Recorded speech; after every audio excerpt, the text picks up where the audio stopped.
জান্নাতে ঢুকবে, জান্নাতে ঢোকার পরে তারা বলবে আলহামদুলিল্লাহি আলহামদুলিল্লাহিল্লাযী সাদাকানা ওয়াদা।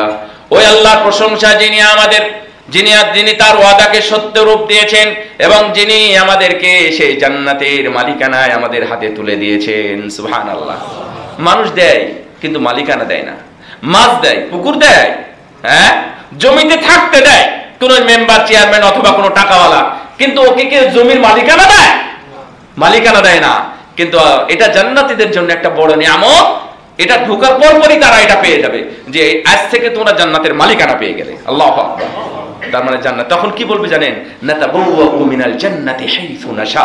যেহেতু আমরা জান্নাতের মালিক হয়ে গেলাম, এখন আমরা এখানে সুইমিং পুল তৈরি করব, এখানে আমরা বড় প্রাসাদ তৈরি করব, এখানে আমরা বনভোজন স্পট তৈরি করব, এখানে আমরা এগুলো করব। তারা নিজেরাই তারা বিল্ডিং বানাতে শুরু করবে। আল্লাহু আকবার। এটা জান্নাত। জান্নাতের মধ্যে আপনাদের আত্মীয় স্বজন, পাড়া পড়োশি যা কিছু আছে তাদের আপনি দাওয়াত দিয়ে খাওয়াতে পারবেন। এটাও ব্যবস্থাপনা আছে, সবকিছু আছে। জান্নাতে যাওয়ার সঙ্গে সঙ্গে কোনো দেরি হবে না, কোনো দেরি হবে না।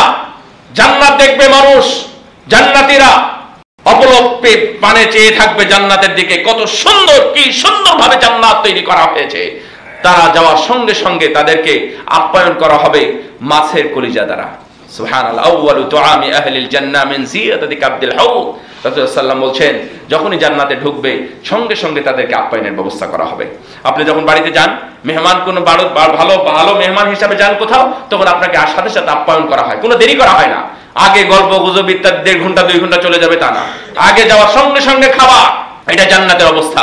জান্নাতে দিয়ে খাওয়ার পরে জান্নাতের একে একে মনে করাই দিবে আপনাদেরকে, ফেরেশতারা তোমরা কি এটাই খাবে? আরো খাবার আছে। তারা কলিজা ভরে, মন ভরে, অন্তর ভরে খেয়ে নেবে, পেটটা ভরে যাবে।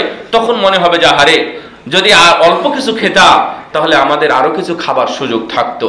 এই কথা মনে হওয়ার সঙ্গে সঙ্গে আবার তাদের খাবার আগ্রহ তৈরি হবে, পেট খালি হয়ে যাবে, এমনিতে খালি হয়ে যাবে। সুবহানাল্লাহ।